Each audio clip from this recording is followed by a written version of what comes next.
তো hello friends, দেখো আমরা এখন যাচ্ছি আইব্রু করতে। তো সামনেই যাচ্ছি, তো চলো। আর এখানে স্যালুনে এসে দেখলাম সেরকম ভিড় নেই, তো আমরা গেছি আমাদেরকেই করে দেবে।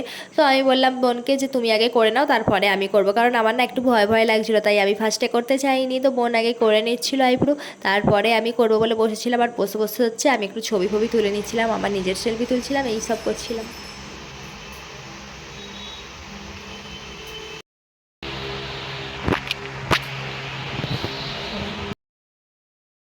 তারপর ওখানে আইব্রু করা হয়ে যাওয়ার পর আমরা বাইরে বেরিয়ে একটু গিয়েছিলাম সামনেই চকলেটের দোকানে চকলেট কিনতে। তো তারপরে দেখলাম যে কী কী চকলেট আছে, কী কী চকলেট নেবো। তো আমরা চকলেট টকলেট কিনে নিয়ে চলে এলাম।